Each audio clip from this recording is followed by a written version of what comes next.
เปิ้นติดไฟแดงเฮาก็ติดไฟแดงเนาะมีน้ำใจต่อกัน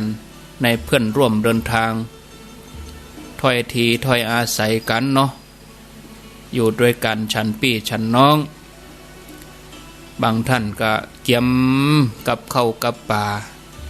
จะทำกับข้าวกับปลาเตรียมข้าวน้ำข้าวแรงรอท่าป่อบ้านก็ดีแม่บ้านก็ดีที่ออกไปทำงานลูกหลานปิกมาถึงบ้านจะได้กินข้าวน้ำข้าวแรงพร้อมหน้าพร้อมตาครอบครัวอบอุ่นเนาะฟังธรรมะไปตัวในบรรยากาศที่ครึ้มฟ้าครึ้มฝนแม่กุยคำถามตะกี้ว่าเปิ้นมีอะหยังเนาะเปิ้นมีหยังหาว่าวัดไฟหินเปิ้นจะมีงานหยังหาว่าก็งานน้อยๆเนาะงานแบบครอบครัวนี่งานแบบครอบครัวเฮาก็เอาเหตุเนาะมูลเหตุก่อนอาตมาก็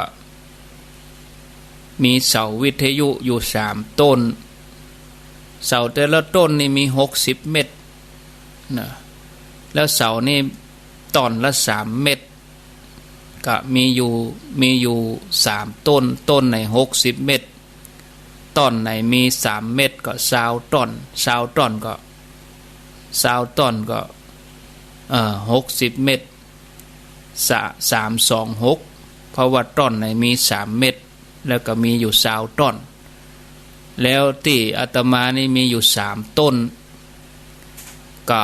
กองอยู่ที่วัดเนี่ยบ่ฮู้จะเอาไปใช้ประโยชน์จังใดทีนี้ก็ตอนไปก็แม่กุ้ยค้ำน่ะกะไปเยี่ยมอาจารย์วิศวัตคงจะจำได้อยู่ก็ไปเงียวพอดื้อพอเสาเปิ้นก็อายุการใช้งานก็คงจะเมินนักแก่อีเนาะคงจะตั้งแต่เริ่มตั้งสถานีแล้วโอ้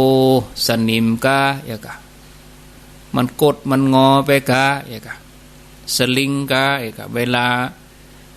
โดนลมโดนอย่างมากับ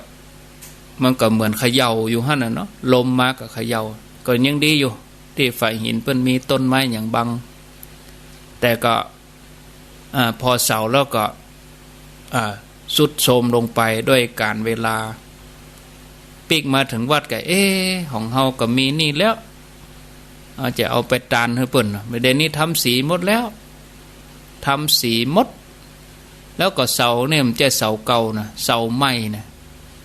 ซื้อใหม่เส้งเลยจุบกะวันไหนกันสนิมเรียบร้อยเลยเสาอย่างดีเลยเพราะว่าเป็นเสาที่เปิ้นเอาทำโทรศัพท์แต่ก่อนของอันดีแท็กแล้วเปิ้นเอามาตานฮื้อนะมี3 ต้นคนแล้วอาตมาจะเอาแหมต้นนั้นไ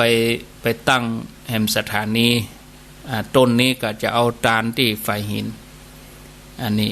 เอาตานให้เปิ้นวันที่12 กรกฎาคมกดเตื้อเฮาจังตานเตียนเนี่ยเสาวิทยุนี่เป็นเตียนเล่มหลวงนะ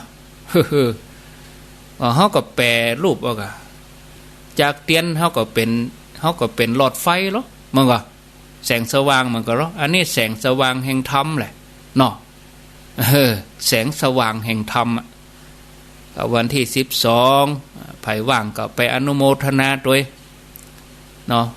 บ่ต้องให้ต้องหอมก็ยกมือ10 นิ้ว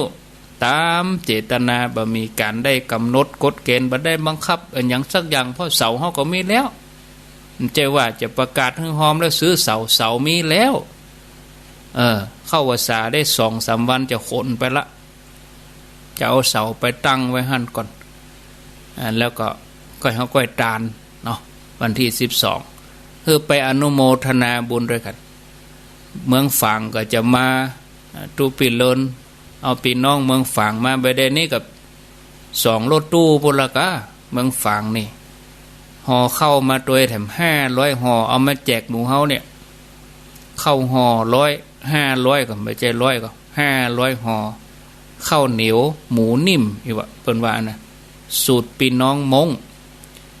แล้วแต่กี้ก็หมู่ญาติโยมทั้งเวียงเป้าก็ได้รถบัตรกันหนึ่งแล้วอีเนี่ยจวนตะวานี่มันได้เนาะได้รถบัตรกันหนึ่งแล้วก็จะเอาข้าวจีวะเอากล้วยทอดวะมาอาตมาก็จะ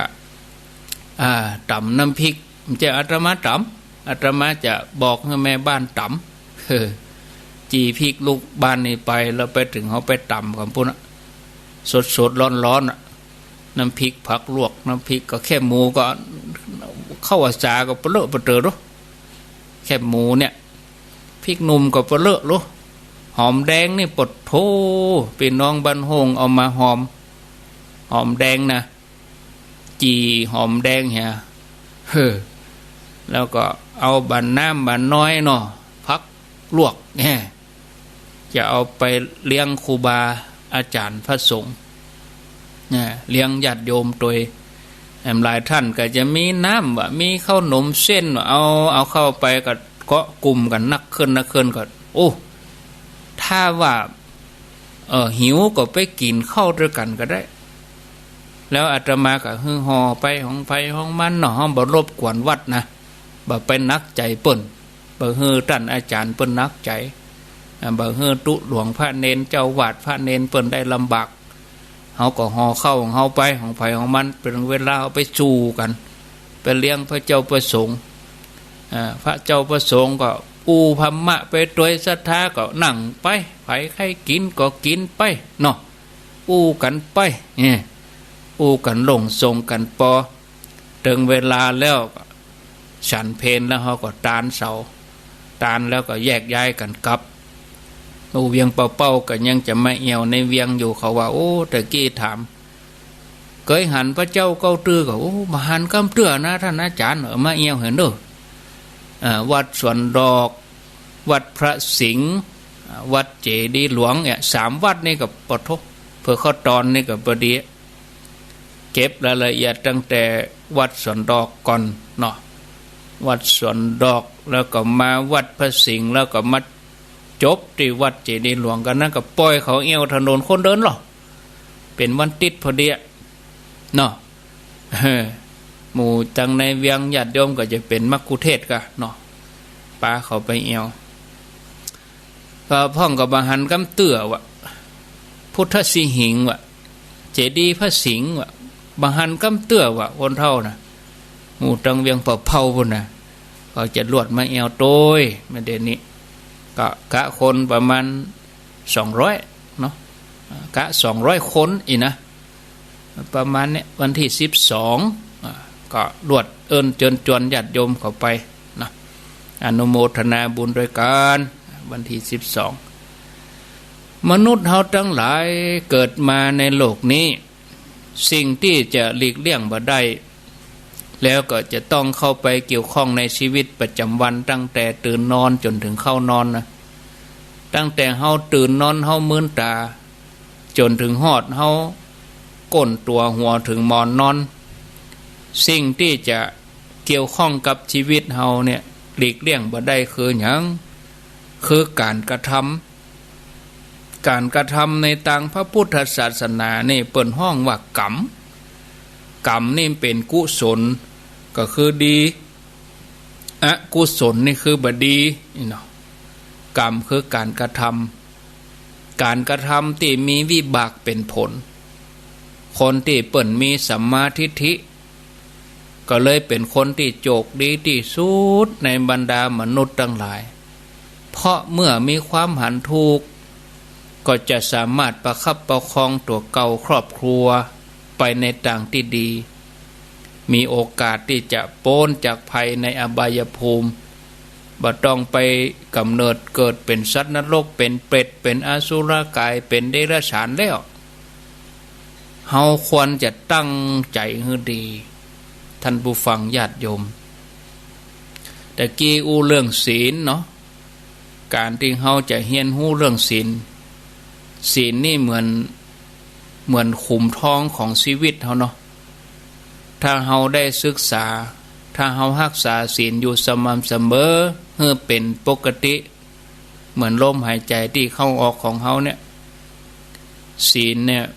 จะทำให้เฮาสว่างไสวัยมีความบริสุทธิ์บริบูรณ์เพิ่มเติมบารมีคำว่าศีลนี่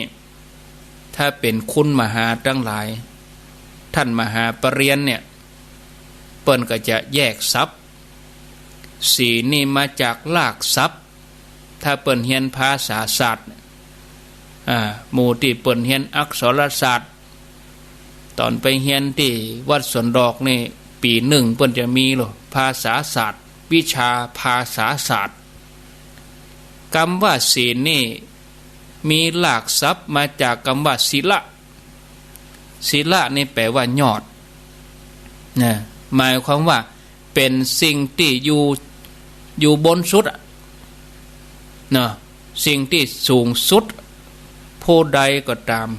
รักษาศีลเป็นประจำอยู่สม่ำเสมอผู้นั้นจะมีใจสูงมีความเป็นมนุษย์สมบูรณ์เพราะ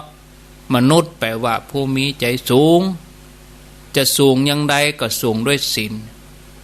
แถมความหมายหนึ่งศีลมาจากคำว่าศีละถ้าเขียนบาลีนี่เปิ้นเอาสอเสือสระอีลอลิงศีละแปลว่าปกติโดยธรรมชาติของสัตว์นี่จะฮักจะห่วงแหนชีวิตตัวเก่ารวมไปจนถึงสิ่งต่างๆที่เป็นของเฮาเป็นของตัวเองฉะนั้นเมื่อเกิดความรู้สึกอย่างนี้แล้วก็เลยเกิดความเข้าใจที่ถูกต้องว่าถ้าหากว่าเฮาจะอยู่ร่วมกันอย่างสงบสุขได้ต้องมีการรักษาศีลเพราะศีลนี่เป็นปกติของคนเฮาลูกเนาะเป็นปกติของมนุษย์ทั้งหลายถ้าไผมีศีลครบถ้วนสมบูรณ์ก็จะได้รับการไว้วางใจบ่มีความระแวงเกิดขึ้นในหมู่คณะศีลในความหมายที่สองก็เลยแปลว่าปกติเป็นปกติของมนุษย์ที่จะบ่เบียดเบียนไผ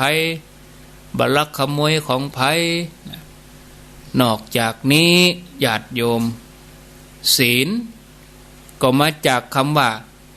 ศีตละที่แปลว่าเย็นศีลนี่แปลว่าเย็นไผ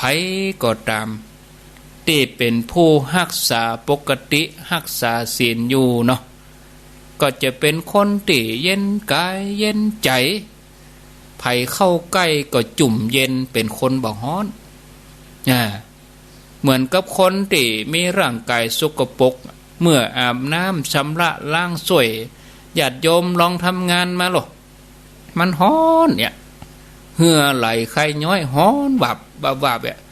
แล้วเขาลองไปอาบน้ำหรอมันความรู้สึกต่างกันเลยเนาะโอ้กันเดียวฟังรายการแล้วลองอาบน้ำพอเนอะอาบน้ำพอโอ้มันอย่างอีลูอาบน้ำฟังธรรมมันชำระร่างกายมันมดมันใหม่มันม่วนอย่างอีหรอนะแล้วเขาก็ลองอย่าไปพักเปิดพัดลมเบาๆนะถ้าลมธรรมชาติแบบมีนะอยู่ปืนเก้าไม้ก็ว่าจะอยู่สถานที่เฮาชอบก็เปิดพัดลมใส่เบาๆมันเย็นญาติโยมเกิดความรู้สึกเย็นกายเย็นใจสบายอกสบายใจเนาะโอ้คนที่อยู่ใกล้เฮาก็เย็นไปตัวแต่ถ้าเฮาเป็นสวื้อเป็นคนใจฮ้อนทำอันยังก็บ่ได้ดังใจบึดเอาอันนั้นบึดเอาอันนี้มันก็ฮ้อนไปด้วยกันแต่ถ้าเฮาเย็นเฮาฟังธรรมะฟังพระเจ้าไปเนาะเหมือนเฮามีศีลไปในตัวเลยญาติโยมเนาะศีลก็มาจากคำว่าสิวะมันแปลว่าโปร่งโล่งวะท่านผู้ฟังเพราะคนที่เปิ้นรักษาศีลนี่เปิ้นจะมีจิตใจปลอดโปร่งโล่งเบาสบายเนาะ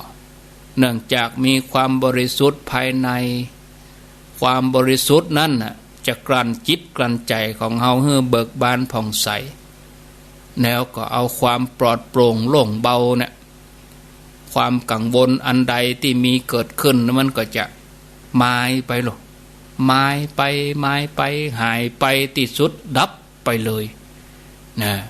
โดยกระแสแห่งความบริสุทธิ์ของการรักษาศีลศีลนี่จะเหมือนฝนตกลงมามันเย็นเนาะศรัทธาญาติโยมมันโปร่งเนาะศีลนี่ก็จะเวลาญาติโยมอาบน้ำก็เอาถ้าได้ก๊อกเนาะอาบบนหัวลงมันอาบมันอาบอยู่เลยถ้าอาบฟักบัวก็สาตั้งแต่หัวลงไปมันเย็นน่ะอาบมันอยู่ในใจบ่เสื่อมคลายทำให้เฮารู้สึกว่าสุขอกสุขใจเวลาที่เฮาระลึกนึกย้อนหลังไปอย่างตะว่าวันซืนกะศีลแล้วกะหรือว่าการกระทำของเฮาทำแล้วสะอาดบริสุทธิ์นึกถึงเมื่อใดเฮาก็เกิดความปิติเบิกบานใจมีเว้นมีภัยอย่างกับภัยอันเนี้ยศีลก็เลยเป็นคุณธรรมขั้นต้นนะศรัทธาญาติธรรมศีลนี่ทำให้เฮาเป็นยอดคนน่ะเนาะสังเกตพวกคนที่เปิ้นมีศีลมีธรรมเปิ้นทำอะไรอย่างเปิ้นจะอาจหารแก้วกล้าหรอกท่านผู้ฟังเนี่ยศีลก็เลยเป็นที่มาของบุญในจำนวนบุญกิริยาวัตถุเบื้องต้น3อย่างกูครั้งที่เฮาตั้งใจงดเว้นจากบาปอกุศล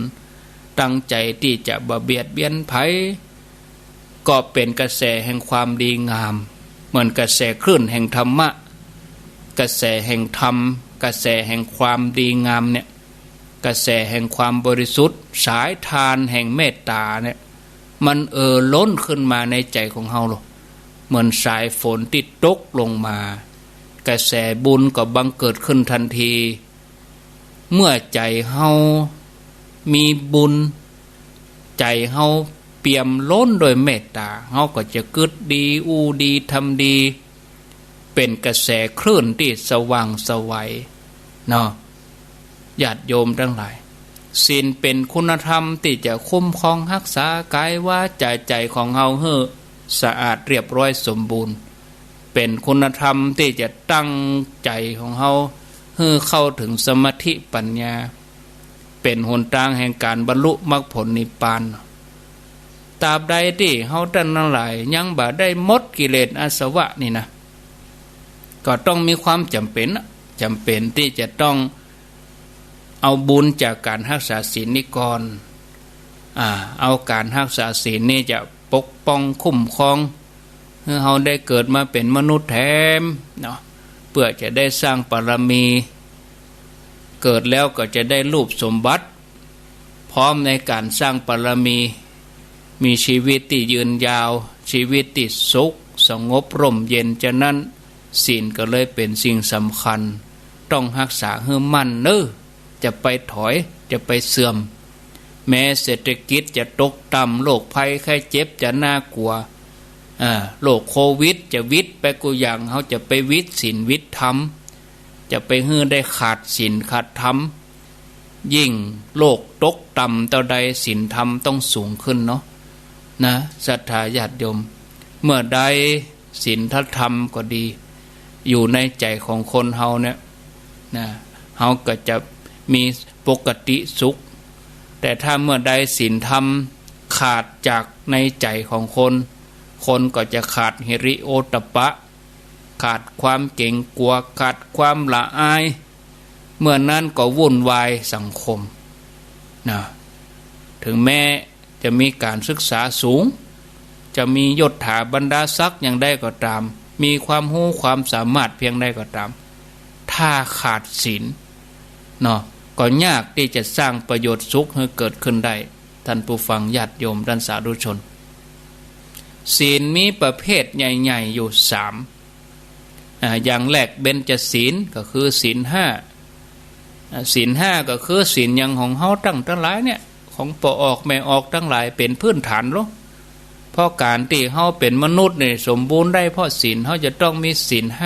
5นะแล้วศีลอย่างที่2คืออุโบสถศีลคือศีล8ในวันพระ8ค่ำ15ค่ำเฮาก็ตั้งใจนะอาราธนาสมาทานอุโบสถศีลนี่ศีลอย่างที่3ปาริสุทธิศีล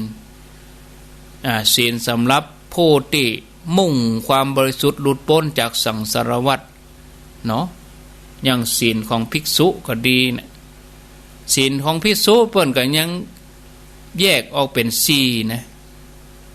แยกออกเป็น4ปาติโมกข์สังวรอินทรีย์สังวร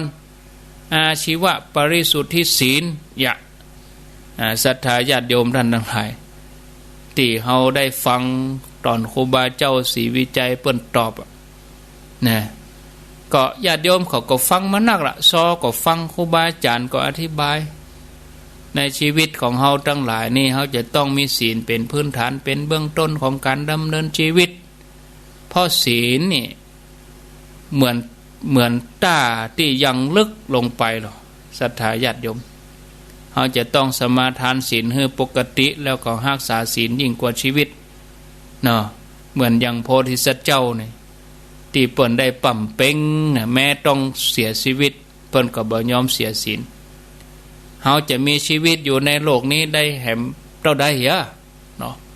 สิ่งใดที่เป็นบุญเป็นความดีของเฮาก็ขอขใจเห่งตักตวงเห่งธรรมเมื่อโอกาสแห่งการได้เกิดมานี่เอื้ออำนวยหมั่นเฮือตานรักษาศีลภาวนาอย่าให้โอกาสดีของเฮานี่ลุดลอยไปเนาะศรัทธาญาติโยมเอาก็ฝากไว้บัดเดี๋ยวนี้พอเวลาแล้วก็จะ4 โมงเกิงละได้แหมน้อยอยู่เล่าได้แหมน้อยอยู่เนาะในการเดินทางไกลเนี่ยญาติโยมเฮาก็จะต้องมีเสบียงติดตัวไปอย่างที่เฮาจะไปวันที่12เนี่ยต้องห่อเข้าไปกะเสบียงปลาไถยังเฮาต้องมีเข้าห่อถ้าเฮาบ่ห่อเข้าไปเฮาก็พอเปิ้นเปิ้นเอาเข้าคนนั่นห่อคนนี้ห่อเอามาสู่มานั่งกินถ้าเฮาบ่มีเข้าห่อเฮาก็ปากหมองต้องแห้งเนาะการเดินทางบนโลกนี้จะเดินทางโดยวิธีใดมันก็ถึงจะเตียวก็จะรถยนต์รถไฟรถไฟฟ้าจะเรือบินกันอย่างใดก็มันก็ถึงจุดหมายแต่วัฏสงสารนี่เฮาบ่ฮู้นะบ่ฮู้จุดหมายอย่างใดนะเพราะมันเวียนวนอยู่เนี่ยในสังสารวัฏนี่ยาวไกลเหลือเกินแต่ถ้าเฮาบ่มีเสบียงติดตัวไปเอามาหล่อเลี้ยงจิตใจบ่หล่อเลี้ยงสังขารเนี่ยเฮาจะดำรงตัวเองบ่ได้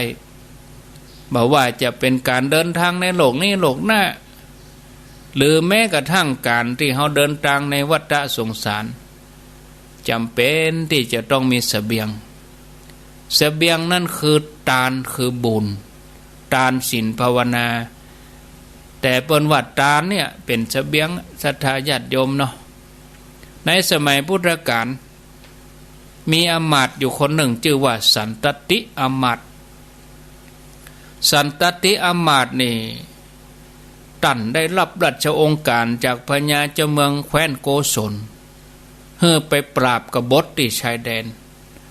สันตติอมาตย์นี่เป็นแม่ทัพลูกนำทหารไปปราบกบฏจนสามารถชนะล่ะทำให้บ้านเมืองเกิดความสงบร่มเย็นพระเจ้าประเสนที่โกศลก็ปอพระทัยปอใจก็เลยพระราชทานสมบัติให้สันตติอมาตย์พร้อมกับแม่หญิงตั้งหลายนางฟ้อนนางลำสันตติมหาอมาตย์ก็ได้อยู่ในสมบัตินั้นศรัทธาญาติโยมก็อยู่ในความประมาทนะอยู่ในความประมาทเลินเล่อดื่มสุราเมาทุกวันในวันที่7แม่ยิงนักฟ้อนนักลำนั่นก็ที่พญาเจ้าเมืองพระราชทานให้แม่ยิงนักฟ้อนนักลำนั่นก็เกิดโรคลมญาติโยมท่านสาธุชนเกิดโรคลมกัดร้องอย่างใดบ่ฮู้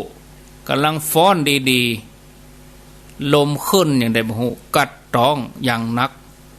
ตายซองหน้าฮะโลศรัทธาญาติโยมแต่งตัวเป็นนางลำจัดดีหน้ามืดเป็นโรคลม จักแงกแงงแงกตายส่องหน้าอมาตย์สันตติทำให้มหาอมาตย์สันตติกำลังเมาอยู่ก็สร้างเมาเลยกะศรัทธาญาติโยมสร้างเมาเลยเกิดความเศร้าโศก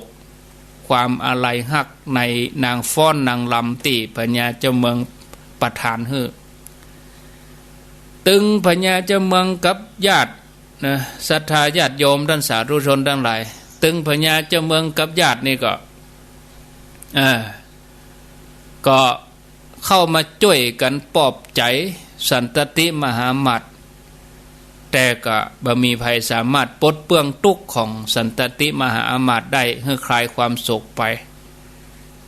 ท่านก็เกิดความคิดขึ้นมาว่านอกจากพระพุทธเจ้าแล้วคนอื่นบ่อาจจะทำให้เฮาหายโศกเศร้าไปได้สันตติมหามาตย์ก็เลยตรงไปที่วัดพระเจตวันเพื่อจะเข้าเฝ้าพระพุทธเจ้าแล้วก็กราบทูลพระองค์ว่าพันเตข้าแด่พระองค์ผู้เจริญแม่ยิงอันเป็นที่ฮักของข้าพระองค์ที่พระองค์ได้ประทานให้เนี่ยแม่ยิงคนนั้นได้ตายส่องหน้าข้าพระองค์เสร็จแล้วข้าพระองค์มีความทุกข์ขอพระองค์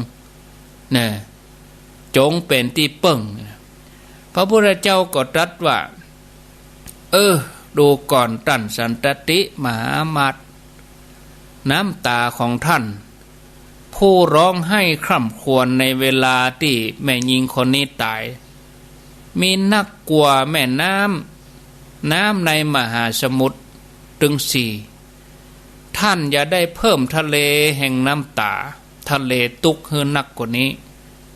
บ่มีภัยในโลกนี้จะดับทุกข์ได้ด้วยน้ำตาเพราะความโศกเศร้าเสียใจบ่ก่อให้เกิดประโยชน์แก่ภัยแม้กระทั่งตัวของท่านเอง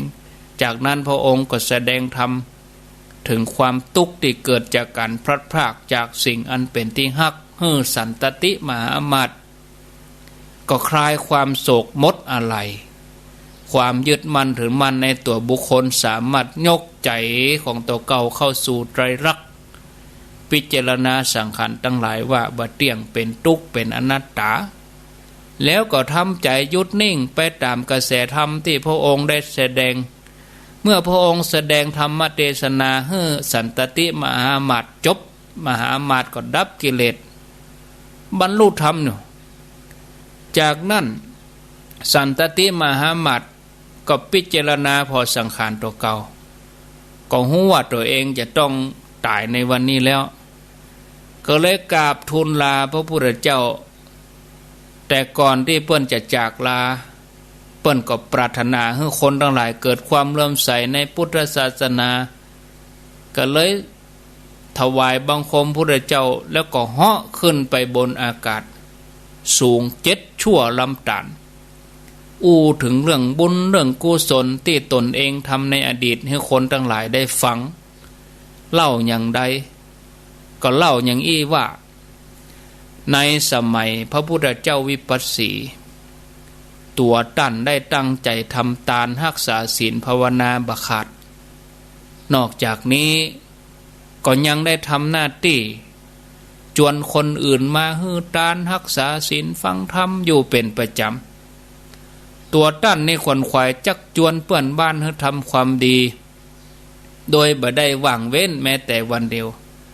บ่เต่าแต่นั้นเปิ้นก็ยังเป็นตัวประกาศคุณพระรัตนตรัยว่าพระรัตนตรัยเป็นที่เปิ้งอันสูงสุดสิ่งอื่นจะเป็นที่เปิ้งไปกว่านี้บ่มีขอให้ท่านทั้งหลายยึดเอารัตนตรัยเป็นที่เปิ้งพญาเจ้าเมืองได้ฟังเสียงการจวนคนทั้งหลายมาทำความดีฟังเสียงว่าไผก็จะเหมือนกับยังโคศกนี่กันเนาะยังโคศกที่เปิ่นไปประกาศงานบุญหันงานบุญนี่อย่างโยมเลิศพันเนี่ยลานสีพลอยเนี่ยเปิ่นทำแต่นะลานสีพลอยนี่ทำไปเจ้ปีนี้ปีเดียวนะทำมาเป็น10-20 ปีแล้วเนี่ยเอารถใส่เครื่องเสียงเปล่าไปสันตติมหาอมาตย์เนี่ยอันเดียวกันเนาะคล้ายๆกันเนี่ยจวนคนทำความดี พญาเจ้าเมืองได้ยินเขาใส่โหไผมาเดือดมาอย่างกันท่านรับสั่งให้เข้าเฝ้าเมื่อหู้ถึงความตั้งใจอันดีงามพญาเจ้าเมืองก็เริ่มใส่อนุโมทนาบุญกูเตื้อนี่เตียวไปบอกบุญประเด็นนี้พญาเจ้าเมืองจะเอาม้าให้ตัวนะขี่ม้าไปบอกบุญเนอะวะสันตติมหามาตดีใจทำหน้าที่ประกาศเชิญชวนคนทำความดีโดยที่พญาเจ้าเมืองพระราชทานม้าให้ตัวหนึ่ง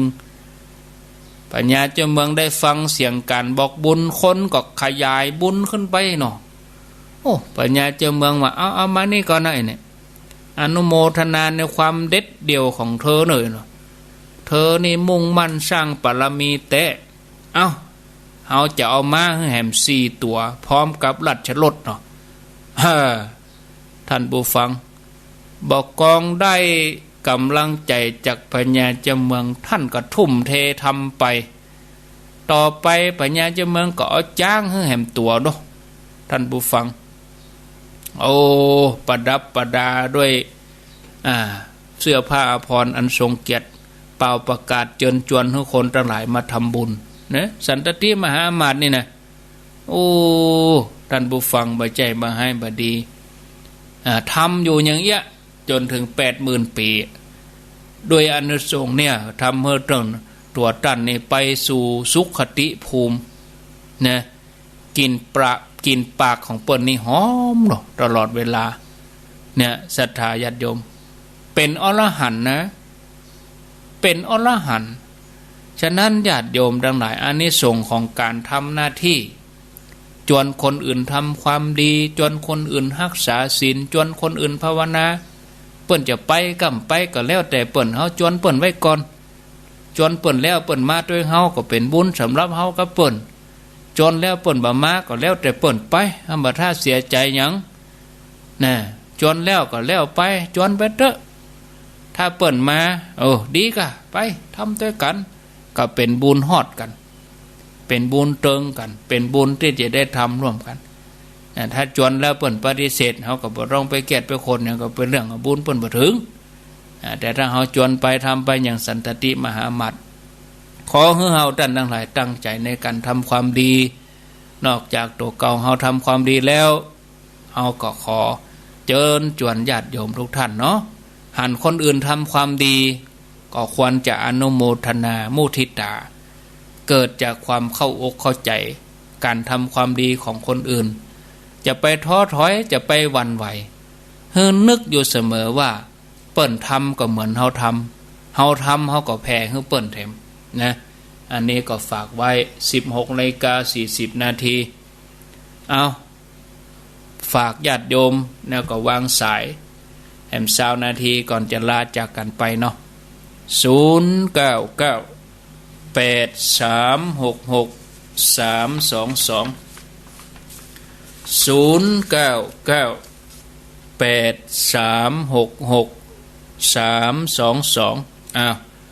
วางสายให้ญาติโยมได้โทรศัพท์เข้ามาไผจะอู้จะจ้าก็ขอเจริญปอนเข้ามาเนาะสาธุชนญาติโยมท่านทั้งหลาย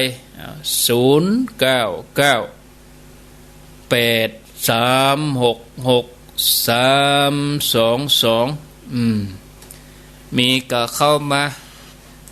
รับสายก่อนจะเลินปอนไปสาเจ้าโทษจากดังใดหน้าครูบาเจ้าฝนตกก่อหน้าครูบาฝนตกเจ้ามืดได้เนาะปอจุ่มปอเย็นเนาะเจ้ายินดีจะได้ฝนตกแล้วน้องฝนตกนักขนาดน้อง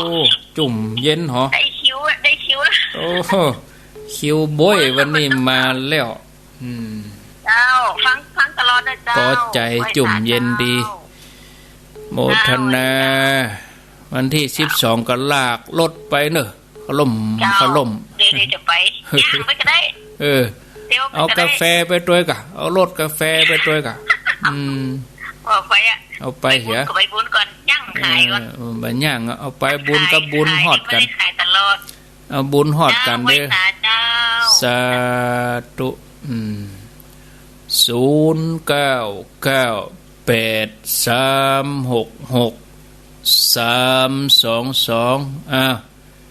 มีเข้ามาจะอู้จะจ้าก็ขอเจริญปอนเนอะโทรมาหากันจะอู้กันว่าอย่างใดก็ชัดกำชัดกาเนาะมีก็เข้ามาหับสายเจริญปอนติดแล้วอ๋อภาษาเจ้าอยู่ที่ไหนตั้งใดจากฝางเจ้าเมืองฝางเจ้าหินอ๋อใช่วันที่12นี่ตั้งฝางนี่เพิ่นจะไปกันไปมากับตุลุงพี่เลินจะมาเหรออ๋อกะก็จวนกันกะแม่จงดีแม่ปราณีเขาอย่าแม่ก็ใครไปจวนกันกะตามจะเปิ่นกันเนาะจวนกันมาเด้อแม่จงดีแม่ปราณีเจ้าจวนกันมาทางนั้นผ่านพระครูตลอดนะดีแล้วอนุโมทนาเจ้าเมืองฝางก็ลองรวมตัวกันกะให้ได้มีส่วนร่วมกับเปิ่นเนาะโมทนาจะไปกินน้ำพริกแกงหมูนะก็ยินดีกับปดโทไปจะกินไปจะจำน้ำพริกแกงหมูมีปัญหาอย่างตั้งใจแล้วลูกตั้งใจแล้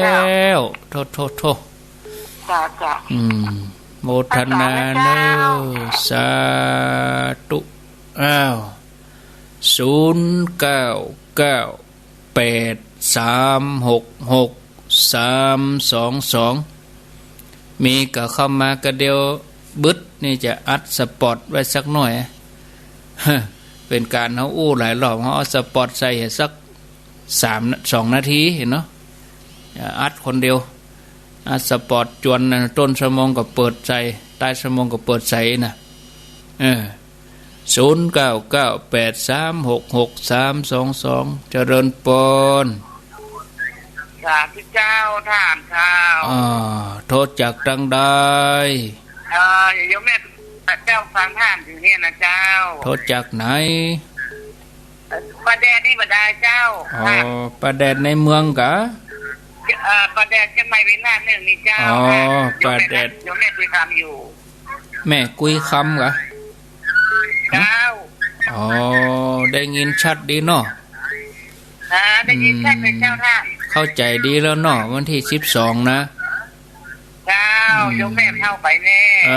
12ปะกันที่วัดฝายหินเนาะ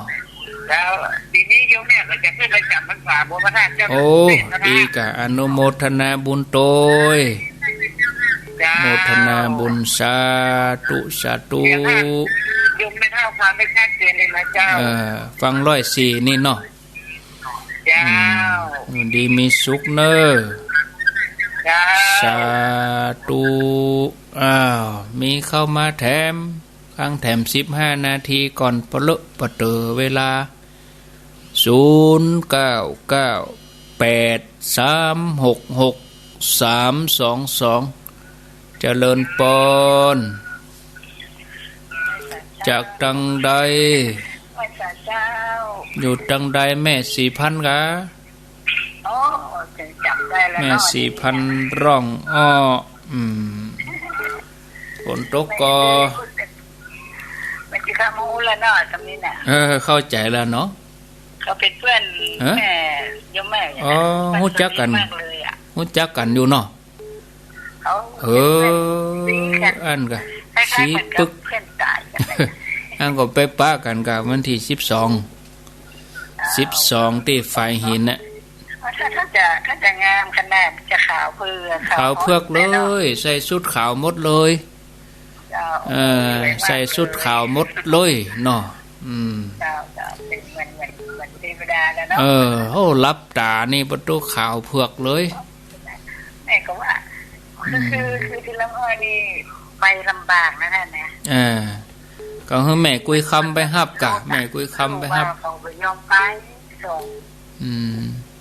ก็แม่กุยคำไปฮับกะเขามาเนาะบ่มีคนละที่ไงแล้วก็กันประเด็นคนละหมู่เวียงเป่าๆบ่ยังมา เปิ้นข้ามนางแก้วมานะหมู่เมืองฝั่งก็จะมาอย่าเจ้าเจ้าเนาะมาหมดกระจายนี่ไป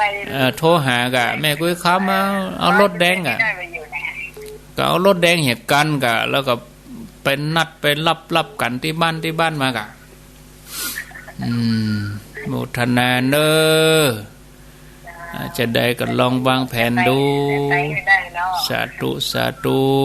ถ้ามันได้ไปก็เป็นยังเนอะมันได้ไปก็เป็นยังว่ากันยกมือ10 นิ้วอยู่บ้านเจริญปนไม่สาเจ้าจากดังใดเมืองฝางเจ้าเมืองฝางแจงหัวลิ้นเจ้าแจงหัวลิ้นเนาะเจ้าฟังชัดเจนดีกะเจ้าชัดเจนดีอยู่แต่ฝนตกวันท่านอันกะเจ้าฝนตกมาเป็น 2-3 ชั่วโมงแล้วปอจุ่มปอเย็นเนาะเจ้าม่วนดีดีแล้วกะอนุโมทนาเนอสาธุก็เดี๋ยวจะลองจวนไอ้เสมากะเสมานี่คนบ้านอาตมาปุโรเสมาเมืองเมงลายนี่นะอาตมาอยู่ป่าจันเสมาอยู่ป่าแงะเสมามันแลสักชั่วโมงเขาแลสดนะเสมาเมืองเมงลายเนี่ยเป็นคนบ้านอาตมาเนาะใกล้กันนะหมู่บ้านใกล้กันแต่ถ้าว่าบอกคือก็ตึงมาบอกคือเปิ่นตึงมาเขาก่อนนั้นกฐินจุนกฐินดงหลวงก็มาแกก็มาก็แลสดเลยตอนงานดำหัวคณะสงฆ์ที่เขาไปจัดที่เวียงป่าเป้าเพิ่นก็แกก็ขึ้นเวทีน่ะแลสดเหมือนกันนะเสมาเมืองเมงลายนี่เลยจวนแกมากันวันที่12ถ้าได้มานะถ้าว่างไอ้นะเนาะจะเดินปอนสุขภาพครูสารปีสารปีฟังชัดดีเนาะวันนี้ไม่ได้กำเฮ้ยอันไงจะได้ยินแค่ดีแจ๋วเลยเนาะแจ๋วพอดีอยู่แจ๋วเลย80%เนาะโอ้โตกครับวัดโธ่ตกน้ำปอห่วงเนอะอันนี้ไม่ได้อวมปอจุ่มปอเย็นน่ะนี่นะอันนี้มันตกมีคืนเดียวจ้ะปอใจเย็นเลยตกแมลงก็ดวดเมื่อคืนก็จุ่มเย็นดีปอหลับกันนี่ปอหลับมันอวมอยู่เดี๋ยวเมื่อคืนนี่มันแน่ตกตกอยู่วันที่12ว่างก็ไปเนอได้ผมกำลังขึ้นใจอยู่แล้วขึ้นใจชวนเมียไปเหี่ยวเมียก็มาขับไปเป็นได้ยัยต้องไปกะบางบ้านนี่แม่ยิงหุ่มพอใจบุหุ่มได้แต่อันนี้ใจมันหาเกิน100แต่ไก่มันเหลือเจ้าโตกินกันดิต่างรถไปกะเนาะเที่ยวอยู่ปูโต๊ะกันล่างโอ้ฟังวิทยุใครหัวค่ากะแรงกะลูกดักเขาคืบปูเชื่อว่าดีนะเดียวถ้าเดี๋ยวดีบทง่ายแต่ดีมาบอกเนี่ยเขาไปเขาผมเจได้เตียวนักแล้วเขาหนังเก้าอี้หรอนั่นนะว่าผมวันนั้นผมว่างผมจะไปแต่หรอกตอนนี้ได้ก็จะเป็นมาเหตุกรรมกันเนาะได้ปะกันนี่ได้ปะกันเนาะข่าวก็มีได้เท่าที่ข่าวใจก็ได้ก็ไปเป็นยังก็สุดวิสัยก็ไปเป็นยังเชี่ยเตี้ยไปให้พอดีครับกูจะเตี้ยเหมือนกันนะโอ้ก็ไปกะโอ้เป็นได้ใหญ่ก็มีอย่างกูจะไปแต่ไปเหตุกรรมก็เริ่ม9 โมงนะโอ้ผมอย่ารถเกี่ยงรอบไปไก่แนวยาสุดดอกนั่นกะเชี่ยวละเพื่อเขาตอนเดียวมันเด้อมันไก่ไปตั้งหน้ามอเนาะไปตั้งหลังอ่ะไปตั้งหลังเพ่เอาไปตั้งหน้าใจต้องไปตั้งหลังไปตั้งเชียงใหม่ภูคำเพ่ซอยเชียงใหม่ภูคำตั้งชื่อจ้างเขียนแล้วก็ป่าแดงเนี่ยป่าแดงตั้งชื่อก็ฝ่ายหินเนาะกะ เจ้าว่ามันมีหลังโมฮะแล้วนี่หลังหมอกะในโมฮะเนี่ยโดนโมฮะแล้วนี่โจรท่านเลยกะเนาะโมทนาสาธุพระเจ้าสาธุอันนี้สารปี0998366322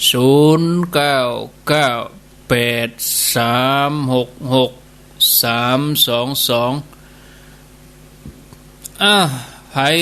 มีหยังจะจัดจ้าก็มีเวลาก็ขอเจริญปอนสัตตุเจริญปอนครับแต่ใจไว้สาธรรมคุณเจ้าครับปอนนั้นปีอย่างหนึ่งสารปีเหมือนกันสารปีเหมือนกันเนาะเพิ่นอันที่ตะกี้ไปอยู่ผู้อยู่จังยิมวัดสารปีผมอยู่หลังอำเภอไว้ครับหลังอำเภอสารปีหลังอำเภอสารปีไกลถ้าใดครับชัดดีเนาะครับผมชัดเจนดีครับปอนนั้นว่างกันจนเนอะเจ้านะครับวันที่12นี่พระสงฆ์องค์เจ้าหลายรูปก็ครับโอ้หลายอยู่10ปลายครับ10ปลายว่างก็มาเนอะปอนนั้นครับผมตั้งใจอยู่ครับตั้งใจครับมาร่วมกันเนาะครับผมมาได้ไปกับเพิ่นสักเดือได้ฟังติดตามข่าวติดตามธรรมะตลอดจะมาเคยหันพระสงฆ์องค์เจ้าตะโกนพระองค์นะครับเป็นยังบ่เป็นยังเนาะครับผมครับขอกราบแต่ใจไว้สานะครับ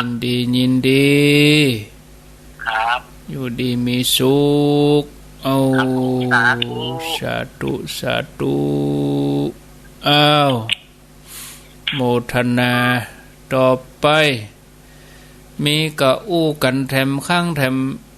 6 นาที 7 นาที0998366322เจริญปอนสวัสดีค่ะสวัสดีอยู่ที่ไหนฉันไม่เดี๋ยวคุยกับคุณแม่นะคะคุณแม่ชื่อหยังคุณแม่จันดีค่ะแม่จันดีแม่ให้ลูกโทรเนาะไม่ใช่มันมาออกง่ายๆถ้าครูจะไปวัดอันนี้เมื่อใดจะบรรดาเมื่อใดวัดฝ่ายหินวันที่12วันที่12เดือนมาดูนี่นะเดือนหน้ากะเข้าวัดสาได้ติดนะเข้าวัดสาได้ติดเนอะเข้าวัดสาแล้วก็เนาะเข้าวัดสาได้1 อาทิตย์อันนี้แม่ยังก็แม่จันดีชุกเจริญมาได้ไปตัวเนอะอยู่บ้านไว้หาเริ่มเดือนนี้อยู่บ้านไหนไปอยู่บ้านไหนท่านน้ำเองเจ้าโอ้ก็ไปหากันได้อยู่กะวันที่12นี่ไปกะก็ไปกะลูกหลานมาส่งกะเจ้าแม่ฟังด้วยไผฮะเนาะฟังด้วยไผโทรให้ลูกกะลูกลูกโทรให้แม่ดีแล้วฟังกันตึงวันเนาะไปที่ไหนก็ลูกมาส่งน่ะฟังกันตึงวันเนาะเจ้าแม่เจ้าก็ฟังว่านะแม่เจ้าก็ฟังโพสมาได้นะจ้ะโทรหากันพ่องก็ดีกาตื่นว่า3 โมงก็ตื่นละจะได้ฮู้ว่าฟังอยู่เนาะฟังค่ะอันอยู่สันน้ำเมงเนี่ยสันน้ำเมงสันทรายเจ้าสันทรายชัดเจนกว่าทางบ้านแม่ชัดดีกว่าชัดจะดีชัดดีอนุโมทนาเนอะเจ้าสาธุอันนี้เปิ้นเฮือนลูกเปิ้นโทรเฮือเนาะยินดีแล้วเจริญปอนจากตังใดจากบันทิหลงเจ้าบันทิหลงเจ้าบันทิหลงได้ยินทีก็ได้ยินทีเจ้าชัดเจนดีเนาะแม่เจ้ากับแม่แรงอันใดได้ยินทีแม่แรงได้ยินทีเจ้าแม่แรงนี่ทีกะแม่เจ้าเนี่ยฟังไปมันก็ดับไปหอมหยังอันเราจะคืนโกนมากะคืนโกนเสียงที่อื่นมาเข้ามาแม่แรงนี่แจ๋วดี มันแรงแจ๋วกับมือเจ้ามันไม่ค่อยตึงละเป็นยังอ่ะฟังมันแรงเอาเนาะจือแม่ยังกันหลามากสัก4 โมง 5 โมงโกนกันไว้โกนสถานีเขาเปิดหลายอ่ะแม่นั่นกันเนาะอีแม่จื้อยังอีแม่ฮะจื้อแม่ยังนี่แม่มณีอ่ะแม่มณีบ้านที่ลงเนาะเจ้าอยู่ดีมีสุขเนอะเจ้าสาธุแหมสายสุดท้ายเจริญปนสายสุดท้ายเจริญปนติดแล้วโทษจากดังใดฝางบ้านยังบ้านม่อนปีนเจ้าม่อนปีนฝางโอ้ได้ยินทีก็ม่อนปีนนี่ปล่อยดีขนาดปล่อยดีแจ๋วดีเนาะฟังทุกวันทุกคืนแม่ชื่อหยังชื่อแม่หยังแม่จันสม